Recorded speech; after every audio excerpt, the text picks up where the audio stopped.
समादरणीय दर्शकवृन्द, हार्दिक नमस्कार। The education शोको आजको श्रृङ्खलामा यहाँलाई स्वागत छ। म हो कार्यक्रम सञ्चालक बीएम आचार्य। आजको बसाइमा हामी कुराकानी गर्दैछौँ नेपालमा विभिन्न सङ्घ संस्थाले शिक्षा क्षेत्रमा काम गरिरहेका छन् र त्यो काम गराइ कस्तो छ, शिक्षाको विकासमा यसको भूमिका कस्तो छ, यसका बारेमा कुराकानी गर्दैछौँ र जसका लागि द एजुकेसन शोको संवादमा आज हामीसँग हुनुहुन्छ ग्लोबल एक्सन नेपालका प्रमुख बाबु काजी श्रेष्ठ। आउनुहोस् उहाँलाई कार्यक्रममा स्वागत गरौँ। बाबु काजी सर, स्वागत छ। हस्, धन्यवाद। आराम हुनुहुन्छ? एकदम। 3 दशक बिताउनु भयो है? बिताएँ नि। 3 दशक त झन्डै यो चाहिँ एजुकेसन क्षेत्रमै 2 दशकभन्दा बेसी त्यसैमा बित्यो। अनि त्योभन्दा अगाडि अलिकति यो स्वयंसेवकहरूसँग चाहिँ काम गर्ने समय त्यतातिर गयो। केही समय चाहिँ तपाईँको अलिकति यो रुचि एजुकेसनमै भएको हुँदाखेरि यसो युनिभर्सिटीतिर पनि हेरियो, स्कुलतिर पनि यसो गरियो। सबै हेरिसकेपछि अब चाहिँ यो एजुकेसन भनेको चाहिँ यो फाउन्डेसन हो, यसमा अलिकति लागि पर्नु पर्यो भनेर म चाहिँ यसबाट सुरु गरेको वास्तवमा। बाबु सर, जस्तो यो नेपालमा शिक्षा क्षेत्रका औपचारिक क्षेत्रबाट गरिने काम र जो एनजिओ आइएनजिओ जस्ता सङ्घ संस्थाबाट गरिने शिक्षाका लागि कामहरूमा दुवैतिरबाट आफ्ना आफ्ना मेहनत त हुन्छन्। अलिकति फरक शिक्षा क्षेत्रमा सङ्घ संस्थाबाट गरिने कामलाई कसरी, कुन तरिकाले लिनुभएको छ तपाईँले? तपाईँको चाहिँ यो यसलाई अलिकति हामीले यो प्रश्नको उत्तर सिधै खोज्नभन्दा अलिकति यसको पृष्ठभूमिमा जाँदाखेरि तपाईँको चाहिँ ऐतिहासिक पृष्ठभूमिमा जाँदाखेरि अझ राम्रो होला जस्तो मलाई लाग्छ। त्यो भनेको चाहिँ के हो भन्दाखेरि यो शिक्षा भनेको तपाईँको चाहिँ हामी सम्पूर्ण अभिभावकहरूको समुदायको चासोको विषय है। तपाईँको चाहिँ त्यसैले गर्दाखेरि एउटा फाउन्डेसनको रूपमा यो त तपाईँको सबभन्दा पहिलो कस्तो चाहिँ हामीलाई देशमा कस्तो किसिमको चाहिँ नेतृत्व चाहिने, देशमा कस्तो किसिमको चाहिँ तपाईँको जनशक्तिहरू उत्पादन हुनुपर्छ भन्ने कुरोहरूको लाई हेर्दाखेरि तपाईँको चाहिँ पहिला कसरी गरिएको थियो एनजिओ आइएनजिओ भनेर त्यसरी थिएन। पहिला नि तपाईँको चाहिँ एउटा सामाजिक सेवा गर्ने दृष्टिकोणबाट चाहिँ यो विभिन्न सङ्घ संस्थाहरू एकदम तपाईँको चाहिँ त्यति बेला त कस्तो भने ग्रुप समुदाय मिल्यो, उनीहरूले चाहिँ ल अलिकति सानो एजुकेसन चलाउनु पर्छ, एजुकेसन शिक्षा सबैले दिनुपर्छ भन्ने किसिमको सोचाइहरू थिए।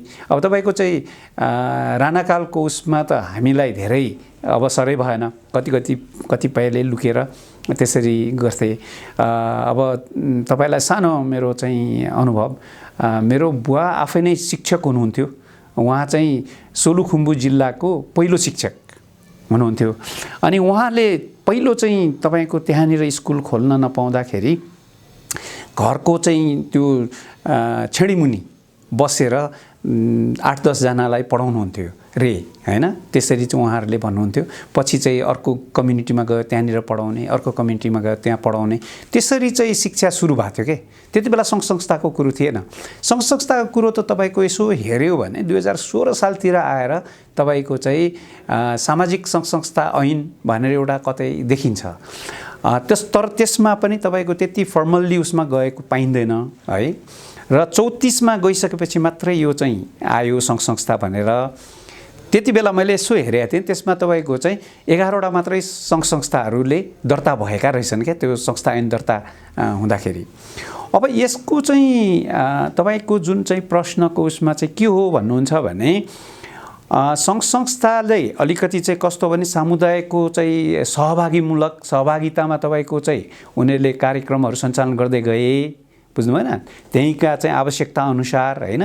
तपाईँको चाहिँ स्कुल बनाउनु छ भने तपाईँको आफैले चाहिँ कन्ती बोकेर तपाईँको चाहिँ डोको बोकेर माटो बोकेर तपाईँको चाहिँ स्कुलहरू बनाए। हेर्नुहोस् है, अब गभर्मेन्टले त्यसमा तपाईँको चाहिँ गभर्मेन्टले पनि केही सपोर्टहरू त्यति बेला गरेको पाइन्छ तपाईँको सर्टेन कुराहरूमा। तर विशेष गरेर अब तपाईँको चाहिँ त्यति बेला त समुदायले नै हो चलाउने शिक्षा। हेर्नुहोस् है, अब बिस्तारै तपाईँको चाहिँ यो संस्थाहरू बिस्तारै बढ्दै गएका हुन्। त्यो चाहिँ अझ हेर्नुभयो भने तपाईँको चाहिँ यो मल्टिपार्टी सिस्टम आइसकेपछि को चाहिँ एकदमै बुमिङ भएको छ। हेर्नुहोस्, त्योभन्दा अगाडिको चाहिँ सङ्घ संस्थाहरू धेरै कम मात्रामा देखिन्छ र त्यो चाहिँ सङ्घ संस्थाहरू चाहिँ एकदम समुदायमै मिलेर काम गरिराखेको देखिन्छ। अब तपाईको चाहिँ जुन प्रश्न छ, अब संस्था र गभर्मेन्टको कुरा जुन गर्नुभयो, वास्तवमा हुनुपर्ने के हो भन्दाखेरि गभर्मेन्टले जुन चाहिँ प्लान प्रोग्राम गरेकोमा संस्थाले त्यसमा चाहिँ होस्टे हैसे गरिदिनुपर्ने हो। र अर्को चाहिँ के पनि हो भन्दाखेरि अब सङ्घ संस्थाले अलिकति चाहिँ इनोभेटिभ किसिमका, किनभने उनीहरूमा चाहिँ एउटा स्वतन्त्रता हुन्छ है। राज्यको उसमा चाहिँ के छ भन्नुहुन्छ भने सरकारको चाहिँ उसमा उनीहरूको एउटा प्लान हुन्छ, उनीहरूको एउटा निर्देश गर्छन्, एउटा पाठ्यक्रम या चाहिँ तपाईँको जुन चाहिँ कुराहरू छन् त्यही अनुसारको चाहिँ काम गर्नुपर्ने हुन्छ भने संस्था चाहिँ अलिकति तपाईँको चाहिँ भर्सटाइल किसिमको, उनीहरूले चाहिँ विभिन्न क्षेत्रबाट कसरी त्यसको उद्देश्य गभर्मेन्टले राखेको उद्देश्य कसरी परिपूर्ति गर्न सकिन्छ भनेर नयाँ नयाँ किसिमका चाहिँ इनोभेटिभ आइडियाजहरू है, नयाँ नयाँ किसिमका चाहिँ क्रिएटिभ आइडियाजहरू लिएर तपाईँको काम गरेका हुन्छन्। त्यो काम गरिसकेपछि तपाईँको चाहिँ त्यसले यदि राम्रो रिजल्ट भयो भने अनि गभर्मेन्टलाई ल यस्तो किसिमले पनि यो चाहिँ हुनसक्छ, अगाडि जान सक्छ भनेर एउटा चाहिँ मोडलको रूपमा चाहिँ प्रस्तुत गरेर अनि त्यसलाई गभर्मेन्टले ओन गर्ने त्यो किसिमबाट गएको हुन्छ। त्यसैले अलिकति रेसिप्रोकल पनि छ यो, तपाईँको चाहिँ गभर्मेन्टलाई सघाउने पनि छ, दुवै सघाउने हो, तर गभर्मेन्टले भनेकै उसमा फ्रेमवर्कभित्र बसेरै गर्न पर्छ भन्ने चाहिँ नहुन सक्छ, तर उद्देश्य चाहिँ गभर्मेन्टले राखेको उद्देश्य नै पुरा गर्नलाई काम गरिरहेको हुन्छ। सरकारले, सरकारी निकायले अथवा सरकारी क्षेत्रले शिक्षामा चाहे त्यो सेवाका कर्मचारीले होस्, उनीहरूलाई दिने तालिमका कुरा होला अथवा शिक्षकका तालिम होला, अरू सहयोगको कुरा होलान्। अब अहिले त के अवस्था देखिसक्यो भने देशमा कुनै नयाँ काम गर्न परेपछि राज्यसँग बजेट छैन भनेपछि कुनै एनजिओ आइएनजिओ गुहार्ने कि डिपेन्डेन्सीतिर गएको के भन्नुहुन्छ? तपाईँले एकदमै इम्पोर्टेन्ट महत्त्वपूर्ण चाहिँ विषयवस्तु उठाउनु भयो। वास्तवमा अलिकति त्यो केही हदसम्म हो, सबै भन्न सकिन्न, तर देखिन्छ। हाम्रो चाहिँ अब्जर्भेसन के छ भने पहिलो कुरो त के भन्दाखेरि यो सङ्घ संस्था भनेको तपाईँको चाहिँ राज्य सरकारभन्दा यो चाहिँ अर्को प्यारलल कुनै होइन, बढी होइन। हेर्नुहोस् है, सरकारको कामलाई सघाउने, सरकारको उद्देश्य, सरकारले राखेको उद्देश्य जुन छ त्यो उद्देश्यलाई पुरा गर्नको लागि ऊ चाहिँ आएको हो, उसलाई मोबिलाइज गर्नुपर्ने अवस्था डेफिनेटली हो। तर यसो चाहिँ होइन कि तपाईँको चाहिँ सम्पूर्ण काम तपाईँको चाहिँ संस्थाप्रति निर्भर हुने किसिमको टेन्डेन्सी केही देखिया छन्। हेर्नुहोस्, केही चाहिँ समय अगाडि तपाईँको चाहिँ मलाई आफैलाई पनि थाहा छ, त्यो भूकम्पको चाहिँ पिरियडमा यसो हेर्ने हो भने सरकारसँग रिसोर्स नभएको होइन, स्रोत नभएको होइन, तर स्रोत कस्तो हुँदो रहेछ भन्दाखेरि त्यो स्रोत चाहिँ आफ्नो स्रोत चाहिँ अलिकति सायद सानो होला या ठुलो होला, तर यदि अरूको स्रोत पहिला प्रयोग गर्न पाइयो भने आफ्नो स्रोतलाई फेरि प्रयोग गर्न सकिने र आफ्नो स्रोतलाई अरूतिर लगानी गर्न सकिन्छ भन्ने सोचले पनि होला सबभन्दा पहिला चाहिँ तपाईँको सकेसम्म चाहिँ सङ्घ संस्थाको चाहिँ स्रोतहरूलाई परिचालन गर्ने टेन्डेन्सी चाहिँ देखिएको छ। तपाईँको सबभन्दा चाहिँ मलाई साँच्चै नै डर लागेको चाहिँ कहाँनिर हो भन्नुहुन्छ भने हाम्रा रिपोर्टहरू, सरकारले बनाउने रिपोर्टहरू पनि यदा कदा सुनिन्छ तपाईँको चाहिँ युएन अर्गनाइजेसन, तपाईँका चाहिँ के भन्छ सङ्घ संस्थाहरूले बनाइदिने, त्यो चाहिँ डरमर्दो हो। मलाई चाहिँ त्यो लाग्छ। हेर्नुहोस्, एउटा चाहिँ म अब न त यो चाहिँ सबै पब्लिकमा गइराख्ने भए तापनि मैले चाहिँ एउटा उदाहरणै पेश गर्छु। एकजना चाहिँ तपाईँको एकदम त्यहाँको चाहिँ उपसचिव हुनुहुन्थ्यो, एउटा कार्यक्रममा उहाँले भन्नुभएको थियो, हेर्नुहोस् यो रिपोर्ट त मैले पढिदिने मात्रै हो हैन, तर चाहिँ यो बनाउने त तपाईँको चाहिँ यस्तो संस्था हो भनेर चाहिँ त्यो रिपोर्ट उहाँले नै त्यहाँ भन्नुभएको थियो क्या, त्यो ठुलो फोरममै। भनेपछि त्यो त डरमर्दो भयो नि त, त्यो किसिमको काम। अनि अर्को चाहिँ तपाईँको सङ्घ संस्थाहरूको चाहिँ केही विशेष गरेर तपाईँको चाहिँ ओभरसिजहरूलाई हाम्रो चाहिँ मन्त्रालयहरूको ठाउँहरूमा राख्ने, त्यही रिपोर्टहरू बनाउनलाई, विभिन्न किसिमको कामहरूलाई त्यहाँ राखेर काम गराउने प्रवृत्ति हाम्रो लागि कतिको चाहिँ उपयुक्त हो भन्ने पनि मलाई लाग्छ। त्यसैले गर्दाखेरि यो डिपेन्डेन्सीको उसमा हिँड्न जान लागेको हो कि भन्ने मलाई चाहिँ भारत सरले उठाउनु भएको कुरामा मैले जोड्न खोजेको जुन पनि रिसर्च गर्नुपर्छ मन्त्रालयले पहिलो कुरो कहाँ कुन चाहिँ एनजिओ छ कुन चाहिँ आइएनजी छ भनेर सोध्छ। एउटा कुनै प्रतिवेदन छाप्नुपर्छ मन्त्रालयले त्यही कुरा फेरि सोध्छ। अझ कति चाहिँ गोप्य रूपमा राख्नुपर्ने डाटा हुनसक्छ र तथ्याङ्क बाहिर नजाओस् भन्दाखेरि पनि विभिन्न सङ्घ संस्थाकै कारणले उनीहरूको बजेटमा छाप्नुपर्ने भनिसकेपछि कतै कतै कुनै सङ्घ संस्थाहरू चाहिँ कतैबाट परिचालित हुने र तथ्याङ्कका लागि पनि रिपोर्ट छापिदिने गरेका हुन् कि कस्तो लाग्छ तपाईँलाई? होइन, त्यो जरुर हुनसक्छ है। तपाईँको चाहिँ अब हाम्रो आफ्नो मेकानिजमबाट तपाईँको चाहिँ बाहिर गइसकेपछि त्यसमा चाहिँ त्यसको कन्फिडेन्सियल कसरी चाहिँ म्यानेज हुन्छ भन्ने कुरा हो कि। त्यसले गर्दाखेरि तपाईँको चाहिँ हामीले अहिले चाहिँ तपाईँको त्यो कुरोमा चाहिँ सरकार अलिक सजग भइसकेको हो कि भन्ने देखिन्छ है। फेरि त्यो पनि हो, किनभने केही अगाडिसम्म चाहिँ एकदमै त्यो थियो र तपाईँको चाहिँ अहिले पनि नदेखिने होइन, तर जति पहिला थियो त्यो चाहिँ अलिक कम भएको चाहिँ देखिन्छ। तपाईँको चाहिँ अब यो रिपोर्टहरूका कुरा तपाईँको चाहिँ जस्तो हाम्रो अनुभवमा चाहिँ जुन एउटा नेटवर्क जुन चाहिँ यो शिक्षाका लागि राष्ट्रिय अभियानको उसमा अध्यक्ष हुँदाखेरिको अवस्थामा मलाई एउटा अनुभव छ। तपाईँको चाहिँ रिपोर्टहरू हामी बाहिर चाहिँ एकदमै राम्रो रिपोर्टहरू पठाउने, जुन रिपोर्टहरू सरकारले पठाएको रिपोर्टमा हामीले चाहिँ कहिलेकाहीँ क्रिटिकल्ली हाम्रो चाहिँ नागरिक समाजको तर्फबाट हामीले आफ्नो भ्यू पोइन्टहरू, आफ्नो चाहिँ विचारहरू, आफ्नो चाहिँ तपाईँको एभिडेन्स प्रमाणसहितका एभिडेन्सहरू हामीले राख्नुपर्ने हुन्थ्यो। त्यसले गर्दाखेरि तपाईँको चाहिँ हामीलाई डर के हुन्थ्यो भन्दाखेरि अब चाहिँ जुन अर्गनाइजेसनहरू छन्, अर्गनाइजेसनले बनाएका रिपोर्टहरू, अर्गनाइजेसनको आफ्नो फेरि चाहिँ तपाईँको हाम्रो सरकारको भन्दा पनि उहाँहरूको आफ्नो एजेन्डा पनि होला नि त। त्यो एजेन्डामा चाहिँ पुरा गर्नको लागि उहाँहरूले बनाउने रिपोर्ट सरकारको रिपोर्ट हो कि होइन, सरकारले बनाएको रिपोर्ट त्यत्तिकै उसमा छ कि छैन भन्ने कुरामा चाहिँ जहिले पनि क्वेसन हुन्थ्यो। त्यसैले अलिकति नागरिक समाजको तर्फबाट हामीले हेर्नुपर्ने अवस्था थियो कि त्यो हेर्दाखेरि केही मात्रामा हामीले फरक फिगरहरू त कतिपय रिसर्चहरूले देखाइराखेका छ। त्यसले गर्दाखेरि त्यो हुन सक्ने सम्भावना छ। जस्तो यही नै कुरा हेर्ने हो भने सङ्घ संस्था चल्नुपर्ने हुन्छ, उसलाई बजेट पनि चाहिन्छ, डोनर एजेन्सी खोज्नै पर्यो, त्यहीबाट चल्ने हो। जस्तोसुकै कार्यक्रम आए पनि रिसर्च गरिदिइहालौँ, डाटा पठाइहालौँ, कम्तीमा केही बजेट ल्याइहालौँ, केही कर्मचारी पनि पालौँ, आफू पनि पाल्यौँ।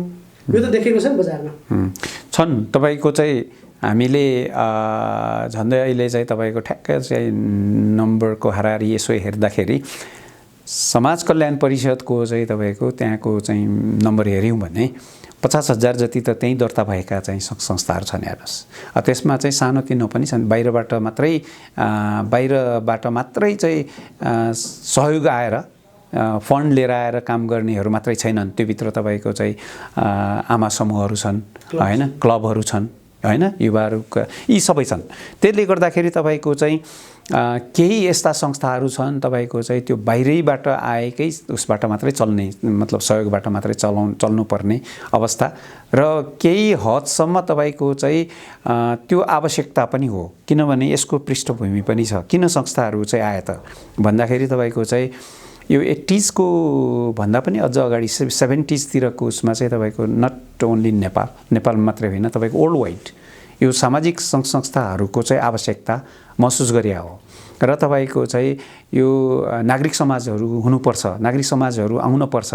किनभने नागरिक समाजहरूको सङ्घ संस्थाहरू चाहिँ अलिकति त्यति बेलाको सोचाइ पनि के भन्दाखेरि अलिक ट्रान्सपेरेन्सी, तपाईँको एकाउन्टेबिलिटीका कुराहरू र अलिकति चाहिँ तपाईँको यो अब्जेक्टिभ ओरिएन्टेड भन्छ नि, तपाईँको उद्देश्य राखेर उद्देश्यमा चाहिँ प्लानिङ गरेर त्यो अलिक सिस्टमेटिक किसिमबाट जाने त्यो किसिमको देखिएको हुँदाखेरि उनीहरूले तपाईँको चाहिँ यसको आवश्यकता महसुस गरे र वर्ल्ड वाइड नै तपाईँको चाहिँ यो एनजिओ नन गभर्मेन्टल अर्गनाइजेसनहरू चाहिँ मसरुमिङ भएर निक्लेका हुन्।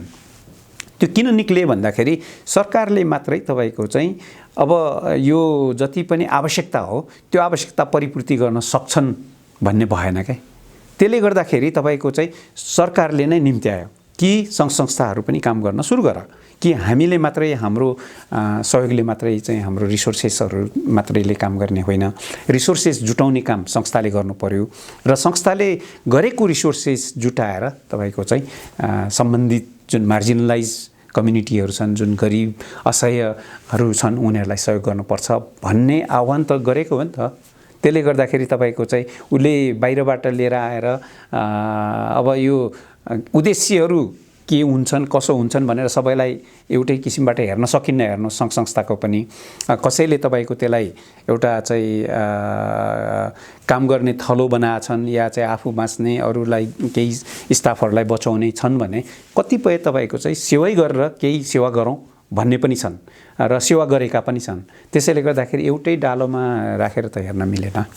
सरले अघि नै आफैले पनि भन्नुभयो नेसनल क्याम्पेन फर एजुकेसन भन्ने संस्थाको एउटा अध्यक्ष पनि भइसकेको हिसाबले हाम्रा शिक्षाविदलाई विज्ञलाई एनजिओ आइएनजिओले चाहिँ आफ्नो हिसाबले तोडमोड गरेका छन्, उहाँहरूले प्रयोग गरिरहेका छन्। त्यसले गर्दा वास्तविक शिक्षाको सोच चाहिँ उहाँहरूबाट आइरहेको छैन भन्छन् नि, यो आरोप छ नि, के हो यो? वास्तवमा ठ्याक्कै त्यसो त होइन होला है। त्यसो चाहिँ मैले त्यो मेरो चाहिँ अब्जर्भेसनमा र यो जुन चाहिँ मेरो यात्रामा त्यस किसिमबाट मेनिपुलेट गर्ने पहिलो कुरो त तपाईँको चाहिँ जुन शिक्षाविदहरू हुनुहुन्छ, एक्सपर्टहरू हुनुहुन्छ, त्यसमा पनि फरक हुनु होला होइन। तर चाहिँ सबैजना त्यस्ता हुन्छन् भन्ने कुरामा पनि छैन। हेर्नुहोस्, किन भन्दाखेरि उहाँहरूको पनि आफ्नो इथिक्स छ, त्यो भ्याल्यु छ। त्यसैले गर्दाखेरि यो सङ्घ संस्थाले भन्ने बित्तिकै त्यो किसिमको गर्छ भन्ने कुरामा त म त्यति विश्वास राखिनँ, मैले विश्वास गरिनँ पनि र त्यो किसिमको इन्भल्भमेन्टमा हामीले कहिले अब्जर्भ पनि गरेको छैन।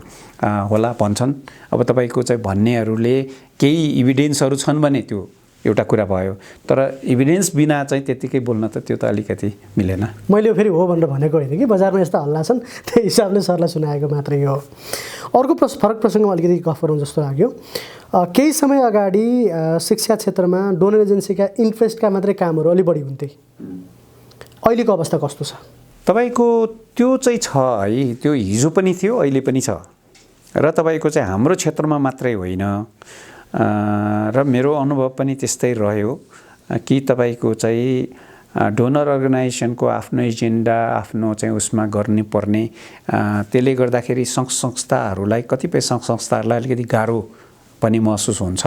त्यो भनेको चाहिँ के हो भन्नुहुन्छ भने हिजोको अवस्था अझ भनौँ अहिलेको अवस्थामा केही परिवर्तनहरू हुनुपर्ने गभर्मेन्टकै चाहिँ गाइडलाइनहरू छन्। त्यसले गर्दाखेरि तपाईँको चाहिँ वास्तवमा एजेन्डा उनीहरूको एजेन्डामा काम गर्नुपर्ने भएको हुँदाखेरि केही संस्थाहरू तपाईँको सजिलो संस्थाहरू उहाँहरूले हेर्ने र पार्टनर बनाउने, उसले जे भने पनि त्यही गर्ने एउटा थियो छ भने, अर्को चाहिँ तपाईँको होइन हामीले यो गर्न सक्दैनौँ किनभने यो हाम्रो चाहिँ नेपालको लागि आवश्यकता होइन या नेपालको चाहिँ तपाईँको नेपालीहरू यो समुदायको लागि यसले चाहिँ त्यत्रो लङ टर्मसम्म सस्टेनेबल किसिमबाट चाहिँ यो जान सक्दैन। त्यसैले गर्दाखेरि यसलाई चाहिँ सोच्नुपर्छ भनेर तपाईँको चाहिँ डायलग गर्ने सङ्घ संस्थाहरू पनि त्यतिकै छन् र नो भन्न सक्ने सङ्घ संस्थाहरू पनि त्यतिकै छन्। त्यो कुरो चाहिँ तपाईँको वास्तवमा जब गभर्मेन्टले त्यसलाई अलिकति विश्लेषण गरेर हेरिसकेपछि अबको उस भनेको चाहिँ अहिले चाहिँ राइट ट्र्याकमा जानुपर्ने अवस्था छ। किन भन्नुहुन्छ भने त्यो चाहिँ गभर्मेन्टले एउटा अब अहिलेको जुन चाहिँ चेन्जिङ कन्टेक्स्टमा त के भनेको छ भन्दाखेरि त्यहाँको चाहिँ कुनै पनि सङ्घ संस्थाहरूले काम गर्दाखेरि चाहे आइएनजिओ होस् चाहे एनजिओ होस् तपाईँको चाहिँ उसले त्यहाँको आवश्यकता अनुसार काम गर्नुपर्छ। त्यहाँ चाहिँ तपाईँको इभन संस्थाहरूले चाहिँ तपाईँको मल्टिपल विभिन्न बहुउद्देश्य राखेर काम गर्ने एउटा सेक्टरमा एउटा चाहिँ तपाईँको थिम लिएर काम गर्नुपर्छ र त्यो थिम लिँदाखेरि अझ चाहिँ बेला बेलामा रिसोर्सेसले भ्याउनेसम्म तपाईँको चाहिँ एउटा सानो कम्युनिटी लिएर या एउटा डिस्ट्रिक्ट लिएर काम गर्ने भन्ने किसिमको कुरो पनि छ। त्यसले गर्दाखेरि तपाईँको चाहिँ गभर्मेन्टकोले अहिले चाहिँ अलिकति ट्र्याकमा ल्याइराखेको अवस्था छ है। त्यो चाहिँ तपाईँको आइएनजिओ एनजिओहरूले, नत्र भने त्योभन्दा अगाडि चाहिँ धेरै समयमा तपाईँको चाहिँ अब मल्टिल्याटरलहरू बाइल्याटरलले पनि गभर्मेन्ट गभर्मेन्टको हुँदाखेरि थ्रु काम गर्दाखेरि पनि त उहाँहरूको आफ्नो एजेन्डा लिएर आउँछ नि त। अनि हामी जस्तो चाहिँ तपाईँको उसलाई कस्तो हुँदो रहेछ भन्ने नहुनेलाई चाहिँ अब त्यो भए पनि मानिदिनु पर्ने त्यो किसिमको हुँदो रहेछ के। अब अहिले चाहिँ तपाईँको धेरै नो भनेको अवस्था पनि गभर्मेन्टले पनि छ र विभिन्न सङ्घ संस्थाबाट नो भनेको अवस्था पनि छ। त्यसैले गर्दाखेरि किन हामी त तपाईँको यसले त डिपेन्डेन्सी सिन्ड्रोम चाहिँ तपाईँको एकदम बढी रूपमा चाहिँ तपाईँको सङ्घ संस्थाहरूको कामबाट पनि भएको छ। यदि राम्ररी काम गरेन भने तपाईँको चाहिँ यसले उनीहरूमा चाहिँ राम्रो काम भन्दा पनि अहिले छोटो समयमा त तपाईँले उनीहरूले पाउँछन्, उनीहरू खुसी हुन्छन्, तर लङ टर्ममा तपाईँको चाहिँ त्यसले चाहिँ त्यो अरूप्रति चाहिँ परनिर्भर हुने अवस्थाहरू पनि हामीले देखेका छौँ। यो सरले यही भन्दाखेरि केही स्थानीय तहले पनि कामहरू गरिरहेको छ, प्रदेशले काम गरिरहेको छ, मन्त्रालय अन्तर्गतमा पनि केही कार्यक्रमहरू भएका छन्, एनजिओ आइएनजिओबाट पनि आएका छन्। डुप्लिकेसनको अवस्था कतिको देख्नु भएको छ? त्यो अहिले चाहिँ धेरै कम छ। पहिलाको अवस्थामा चाहिँ हामीलाई सब धेरै तपाईँको धेरै पनि भएको छैन। 10 वर्षको अगाडिको उसमा हेऱ्यौँ भने तपाईँको डुप्लिकेसन प्रशस्त थियो र अहिले चाहिँ धेरै तपाईँको चाहिँ एआइएन भनेर एउटा चाहिँ संस्था छ जहाँ चाहिँ तपाईँको यो आइएनजिओहरूको एउटा संस्था हो, उनीहरूको बिचमा कोअर्डिनेसन हुने हैन र तपाईँको चाहिँ अलिकति यो लोकल गभर्मेन्टले पनि र तपाईँको चाहिँ अब हाम्रो चाहिँ सोसल वेलफेयर काउन्सिलले पनि अलिकति त्यसलाई चाहिँ हेरेको छ र त्यो चाहिँ डुप्लिकेसन नहोस् भनेर उनीहरूले त्यसलाई त्यो क्षेत्रमा के को आवश्यकता छ, कुन कुन संस्थाहरू छन् त्यसलाई चाहिँ त्यो गर्ने र जिल्ला लेभलमा पनि तपाईँको हामीले पनि काम गऱ्यौँ। हामीले त्यसलाई कोअर्डिनेसन गरेर डुप्लिकेट हुनुहुन्न भन्ने किसिमको उसमा हामीले धेरै काम पनि गऱ्यौँ। त्यसैले गर्दाखेरि अहिले चाहिँ धेरै मिनिमाइज भएको छ। अब कुरा गरौँ इम्प्याक्टको विषयमा। सङ्घ संस्थाले गरेका कामबाट चाहिँ विद्यालय स्तरमा अथवा शिक्षा समग्र शिक्षा क्षेत्रमा चाहे त्यो केजीदेखि पिजीसम्म भनौँ, किन्डर गार्डनदेखि पोस्ट ग्रेजुएटसम्म वास्तविक इम्प्याक्ट चाहिँ कुन क्षेत्रमा बढी भएको छ?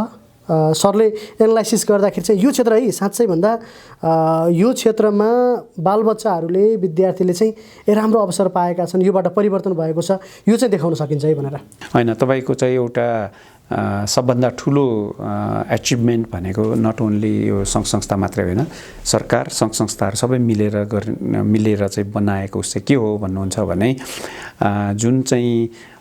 जुन बच्चाहरू बाहिर थिए, जो चाहिँ कम स्कुलमा जान नसकेका बच्चाहरूलाई स्कुलभित्र लिएर आएका छन् कि तपाईँको चाहिँ अब कक्षा 1 को उसमा हेर्नु अहिलेको हाम्रो चाहिँ इन्डिकेटरै हेर्नुहोस् 97.3% त तपाईँको पछाडि इनरोलमेन्ट बढेकै छ। तपाईँको चाहिँ जेन्डरको चाहिँ उसमा हेर्नु भने तपाईँको चाहिँ 50% को दुवै उसमा आइसकेको अवस्था छ नि त। त्यसले गर्दाखेरि यो क्षेत्र चाहिँ हामीले गौरव गर्नुपर्ने क्षेत्र हो हाम्रो जस्तो चाहिँ मुलुकमा। अब तपाईँको चाहिँ इसिडीको जुन ऊ छ झन्डै 35,000 इसिडी नेपालमा छन्। त्यो इसिडीमा आउने आएर प्रोपरली त सबै भनिन, तपाईँको चाहिँ क्वालिटीको त कुरा अर्को छ, तर क्वान्टिटीको रूपमा हेर्ने हो भने तपाईँको ती चाहिँ इसिडीमा आउने बालबालिकाहरूले नै पछि गएर राम्ररी गरिरहेको अवस्था छ। त्यसैले गर्दाखेरि इसिडीको पनि देन चाहिँ म देख्छु अलिकति बढी चाहिँ हाम्रो बेसिक लेभलमा। र अर्को क्षेत्र भनेको तपाईँको चाहिँ यो इमर्जेन्सी टाइमको उसमा चाहिँ तपाईँको कन्ट्रिब्युसनहरू सङ्घ संस्थाले चाहिँ धेरै गरेको देखिन्छ। त्यो तपाईँको चाहिँ 12 वर्षकाल जुन चाहिँ द्वन्द्वको समयमा किन नहोस्, जहाँ चाहिँ तपाईँको सरकारको प्रेजेन्ट नहुने अवस्थामा पनि सङ्घ संस्थाहरूले काम गरिराखेको अवस्था हो त्यो। त्यसै गरेर तपाईँको चाहिँ कोभिडको टाइम हेर्नुहोस् अनि भूकम्पको टाइम हेर्नुहोस्, त्यति बेला चाहिँ यो एजुकेसन सेक्टरमा वास्तवमा निकै सङ्घ संस्थाहरूको रोल चाहिँ निकै महत्त्वपूर्ण रहेको चाहिँ देखिन्छ। अब 2022 आउँदैछ, नेपाल पनि विकासशील मुलुक हुँदैछ। अहिलेको अवस्था अनुसार चाहिँ 2026 सम्म पुरानै सहयोगहरू पाउने भन्ने पनि देखिएको छ। भनिसकेपछि अब त केही न केही डोनर एजेन्सीले पनि डोनेसन कम देलान्, काम पनि कम होला, प्लान त फेरि सस्टेनेबल पनि बनाउनु पर्ने छ अहिलेको कामहरूलाई। कसरी हेर्नु भएको छ? कसरी अब यो चाहिँ यो पनि अर्को चाहिँ हामीले सोच्नु पर्ने कुराहरू हो। तपाईँको चाहिँ हामीले त अहिले नै प्लानिङ गर्नुपर्ने कुराहरू हुन्। तपाईँको चाहिँ अब यो सबै कुरो पहिलो कुरो भनेको राज्यको दायित्व हो। हेर्नुहोस्, हेल्थ र एजुकेसन भनेको राज्यको दायित्व हो। अब यो क्षेत्रमा तपाईँको चाहिँ सङ्घ संस्थाहरूले त तपाईँको चाहिँ उसले योगदान पुर्याउने त्यसैमा कन्ट्रिब्युट गर्ने भएको हुँदाखेरि त्यो चाहिँ राज्यले सोच्नुपर्ने कुरा हो। म त के भन्छु भन्नुहुन्छ भने हामी जुन चाहिँ सङ्घ संस्थाहरूमा छौँ हामीले साँच्चै भन्यो भने हामी फेज आउट हुनुपर्छ कि पर्दैन त? सधैँ हाम्रै उसमा मात्रै काम गर्ने भन्ने बित्तिकै तपाईँको चाहिँ राज्य त पछाडि हट्ने भयो। त्यसले गर्दाखेरि राज्यले जहिले पनि अर्काको मुख ताक्ने भयो नि त, सङ्घ संस्थाको मुख ताक्ने। अघि तपाईँले अलिकति चुहाउनु भएको थियो, त्यस्तै किसिमको नहोस् भन्ने हो कि। त्यसले गर्दाखेरि राज्यको दायित्व हो राज्यले सङ्घ संस्थालाई परिचालन गर्ने, या चाहिँ तपाईँको सङ्घ संस्थाले बिस्तारै आफू चाहिँ फेज आउट भएर सरकारले चाहिँ अब गर्न सकुन्, सरकार चाहिँ अब सक्षम भइसके भन्दाखेरि हामीलाई चाहिँ गौरव हुनु पर्यो। हामी अब त्यो अवस्था आएको खण्डमा तपाईँले जुन भन्नुभएको 22 र 26 को जुन कुरा गर्दै हुनुहुन्छ त्यसले के असर पर्दैन। यदि चाहिँ तपाईँको अब हामीले यो चाहिँ त्यसैले गर्दाखेरि अब डोमेस्टिक फाइनेन्सिङ भन्छ नि तपाईँको, हाम्रो चाहिँ अब फाइनेन्सिङ भन्ने कुरो चाहिँ हाम्रो देशभित्रबाट नै गर्नुपर्छ, यो बाहिरबाट आएर तपाईँको त्यो सस्टेन हुँदैन भन्ने कुरा त देखिसक्यो नि त। त्यसैले गर्दाखेरि तपाईँको डोमेस्टिक फाइनेन्सिङ एजुकेसनमा, हेल्थमा तपाईँको चाहिँ यहाँको फाइनेन्सिङ हुनुपर्छ, यहाँबाट गरिनुपर्छ त्यो। कि तपाईँको चाहिँ कुनै क्षेत्रको अब हामीले त जहिले पनि एडभोकेट गरेको त 20% चाहिँ एजुकेसनमा हुनुपर्छ भन्ने हो नि त, तर 20% कहिले पनि पुगेन होइन। 16% चाहिँ त्यो चाहिँ धेरै अगाडिको तपाईँको चाहिँ अहिले आएर तपाईँको 10% उसमा छ। हेर्नुहोस् है, हाराहारी अब 10% को उसमा अहिले भन्दाखेरि चाहिँ तपाईँको अन्य कुराहरू गर्दाखेरि हामी चाहिँ 20% पुग्छ भनेर गभर्मेन्टको छ होइन। तर चाहिँ मलाई त्यो पुग्या जस्तो लाग्दैन। अब उसमा हेर्ने हो भने तपाईँको चाहिँ 90% त्यो बजेट त तपाईँको शिक्षकहरूमै जान्छ, तलबमै होइन। अब तपाईँको चाहिँ कति पर्सेन्ट चाहिँ त्यो बच्चामा चाहिँ कति पर्सेन्ट पुग्छ त भन्ने प्रश्न हो। त्यसले गर्दाखेरि अहिले चाहिँ केही डेभलपमेन्ट प्रोग्रेसहरू हामीले केही देख्न लागिराखेका छौँ।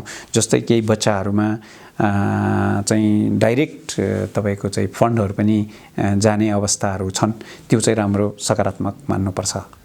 इन्टरनेसनल प्र्याक्टिसेस पनि हेरौँ होला, जस्तो विभिन्न विकसित देशमा पनि सङ्घ संस्था छन्। हामी पनि अब विकासशील हुँदाखेरि अलिक खुसी पनि लाग्दो रहेछ कता कता। तिनीहरूको प्र्याक्टिसेस कस्तो छ? त्यहाँको सङ्घ संस्थाले शिक्षा क्षेत्रमा कसरी काम गरिरहेका छन् त?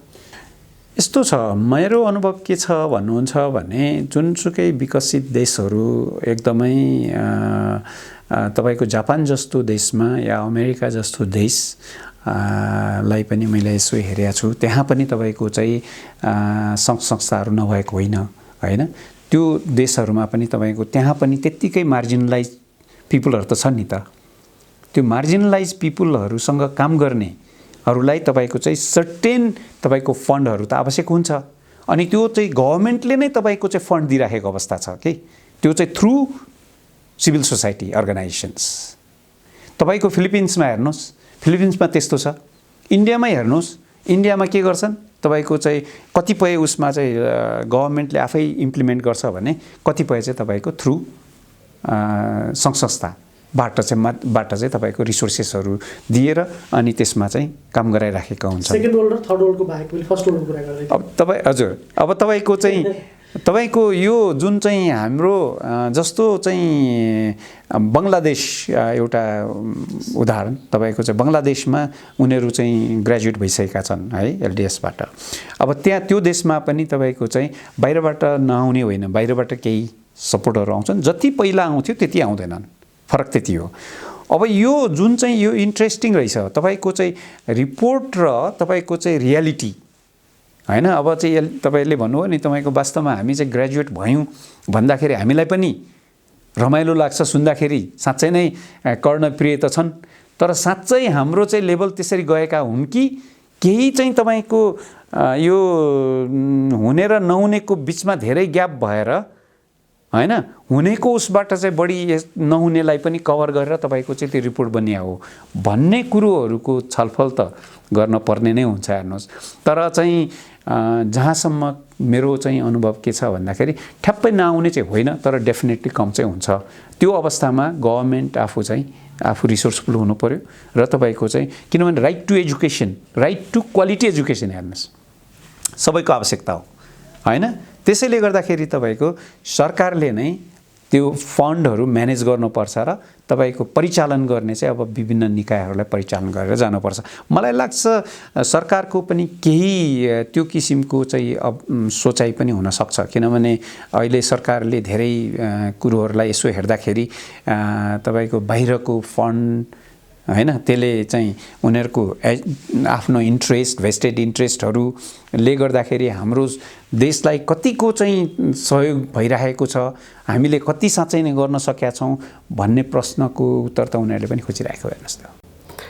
अन्तिममा सस्टेनेबल डेभलपमेन्ट गोल सुरु भएको पनि 6 वर्ष भइसक्यो।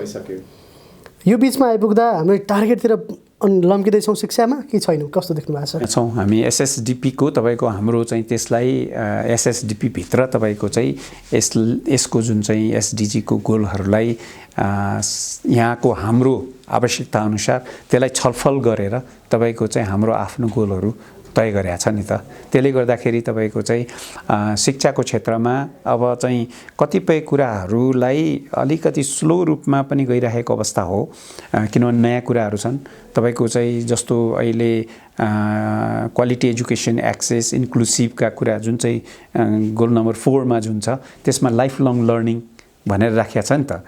अब त्यो लाइफ लङ लर्निङ भनेको के हो भनेर बुझ्न र छलफल गर्न हामीलाई निकै टाइम लाग्यो हेर्नुहोस् त्यो। त्यसैले गर्दाखेरि त्यो जुन चाहिँ छलफलबाट चाहिँ निक्लेका कुराहरूलाई हाम्रो परिप्रेक्ष्यमा कसरी चाहिँ लाने, अब तपाईँको चाहिँ लाइफ लङ लर्निङ लाइफ स्किल्सका कुराहरू हैन, सफ्ट स्किल्सका कुराहरूमा तपाईहरुले पनि देख्नुभयो अब हामीसँग पढाउने उ छैन, आदि छैन, त्यसैले गर्दाखेरि यो लागू गर्नु हुँदैन नयाँ करिकुलम भनेर निक्लियो नि त। त्यो के हो भन्दाखेरि नयाँ कुराहरू आउने बित्तिकै अलिकति रेसिस्ट हुनु स्वाभाविक हो, तर चाहिँ वास्तवमा गभर्नमेन्टले त्यही लाइनमा काम चाहिँ गरिराखेको अवस्था हो। अब हामीले वास्तवमा चाहिँ हामी जस्तो सङ्घ संस्थाहरूले यी कुराहरूलाई नै अलिकति अवेर एजुकेट गर्ने तपाईँको चाहिँ यो एसडिजी जुन चाहिँ सस्टेनेबल डेभलपमेन्ट गोल नेपालको लागि विशेष गरेर हाम्रो परिप्रेक्ष्यमा कुन कुन कुरोहरू हामीलाई नभई हुँदैन, कुन कुन कुरोहरूमा हामीले काम गर्नुपर्छ भन्ने कुराहरू जुन चाहिँ गभर्नमेन्टले प्रायोरिटाइज गरेको क्षेत्रमा हामीले काम गर्यौं भने सम्भव छ हामी छिटै नै वास्तवमा जुन चाहिँ अहिले जुन ग्रेजुएट हुन लागेका हौं रियालिटीमै ग्रेजुएट हुन सक्छौं जस्तो चाहिँ मलाई लाग्छ। अन्तिम त मैले भनिसकेँ, वास्तवमै हामी डेभलप हुन आँटेको हो या केही डाटामा तलमाथि छ? हैन, अब यो चाहिँ त गाह्रो हो, किनभने हामीले विश्वास त गर्नै पर्यो, किनभने डेटा नै हो हैन। त्यसलाई चाहिँ तर चाहिँ के चाहिँ हो भन्नुहुन्छ भने त्यो त्यसको रिपोर्ट निक्लिसकेपछि हामीले त्यसलाई चाहिँ ट्रायङ्गुलेसन गर्ने, त्यसको भेरिफाई गर्ने र तपाईको चाहिँ यदि त्यो साँच्चै नै हो कुन चाहिँ विशेष गरेर अब हामीले त प्रायोरिटाइज गर्ने एरिया पनि हेर्नु पर्ला हैन, कुन चाहिँ उसबाट त्यो तपाईको चाहिँ ग्रेजुएट भइसकेको अवस्था हो र कुन कामहरू अझ गर्न बाँकी छन् त्यसले पनि सायद फिडब्याकहरू त देला।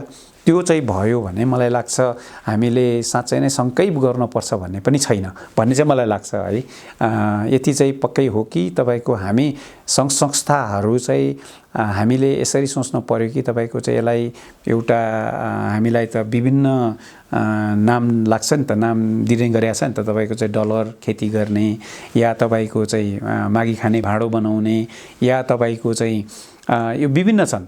अब यसमा तपाईको चाहिँ त्यो पनि होला, नहुने होइन, तर सबैलाई त्यही किसिमबाट हेर्नुपर्छ भन्ने छैन भन्ने चाहिँ हो। त्यो त गभर्नमेन्टले तपाईको स्क्रिन गर्ने कुरो र पिपुलले पनि यसलाई चाहिँ तपाईको चाहिँ मूल्याङ्कन गर्नुपर्छ भन्ने हो। तपाईहरुले पनि मूल्याङ्कन गर्नुपर्छ, तपाईहरु जस्तै मिडियाले पनि यसको चाहिँ इभ्यालुएसन गरेर साँच्चै के हो त भन्ने कुरा बाहिर ल्याउनुपर्छ, नत्र भने सबैलाई एउटै किसिमबाट हेर्दाखेरि त्यति चाहिँ सायद राम्रो चाहिँ नहोला भन्ने मलाई लाग्छ। धेरै रमाइलो कुराकानी भयो, कुराकानी गर्न धेरै बाँकी थियो, हाम्रो समयले अलि बाटो छोड्यो जस्तो लाग्यो। अर्को बसाइ पक्कै हुन्छ। आजलाई समय दिनुभयो। हस्, धन्यवाद, थ्याङ्क यू। दर्शकवृन्द, द एजुकेसन सोको आजको कुराकानीमा हामीले संवाद गऱ्यौँ ग्लोबल एक्सन नेपालका चेयरम्यान बाबु काजी श्रेष्ठसँग। उहाँसँग हामीले विशेष गरी सङ्घ संस्थाले नेपालमा गरेका योगदान, त्यसको इम्प्याक्ट, अहिलेको अवस्था कस्तो छ, यस विषयमा कुराकानी गऱ्यौँ। दर्शकवृन्द, तपाईहरुलाई द एजुकेसन सो कस्तो लाग्छ प्रतिक्रिया दिन सक्नुहुन्छ। यस कार्यक्रमलाई तपाईहरुले panorama television.com र यसको official YouTube channel panorama TV मार्फत पनि हेर्न सक्नुहुन्छ। आजलाई यति नै, अर्को श्रृङ्खलामा भेटौँला। तबसम्मका लागि द एजुकेसन सोको सम्पूर्ण टिमसहित म कार्यक्रम सञ्चालक BM आचार्य बिदा माग्न चाहन्छु। नमस्कार।